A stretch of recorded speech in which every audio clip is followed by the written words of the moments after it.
या जिल्ह्यातील अर्जुनी तालुक्यातील नवेगाव बांध पोलीस स्टेशन अंतर्गत येणाऱ्या अतिदुर्गम भागात एरंडी तिडका येथे जिल्हा परिषद प्राथमिक शाळा आहेत. या शाळेमध्ये अनेक सोयीसुविधांचा अभाव असल्याचे दिसून आले. वर्गखोल्यांचे स्लॅब मोडकळीस आलेले आहेत. तसेच कुंपण भिंतींवर शेवाळ पसरलेले दिसून आले. बऱ्याच वर्षापासून शाळेला रंगरंगोटी केलेली नाही. संबंधित शिक्षकांनी निवेदन देऊनही शिक्षण विभागाला अद्याप जाग आलेली नाही. नवेगाव बांध पोलीस स्टेशनच्या ठाणेदार योगिता चापले यांनी एरंडी गावात गस्तीवर असताना शाळेला सदिच्छा भेट दिली.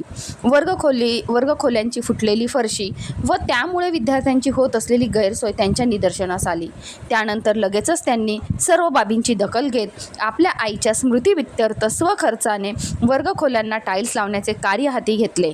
2 दिवसात टाईल्स व रंगरंगोटीचे काम पूर्ण करण्यात आले. नंतर लगेचच मॅडम यांनी विद्यार्थ्यांना शैक्षणिक साहित्याचे वाटप केले. याप्रसंगी गटविकास अधिकारी शंकर वैद्य, महिला व बाल विकास अधिकारी उपरीकर मॅडम, बांधकाम विभागाचे कर्मचारी संजय शहारे, माजी पोलीस पाटील तसेच सरपंच करण रक्षा तसेच मुख्याध्यापक व गावकरी उपस्थित राहून मॅडमच्या कार्याची प्रशंसा केली. चापले मॅडम यांनी केलेल्या उपक्रमाचे नवेगाव बांध व परिसरातील नागरिकांकडून अभिनंदन होत आहे व कौतुकाचा वर्षाव केला जात आहे. News reporter Suresh Jipkate, Zee India 24 Taas, Arjuni मोर.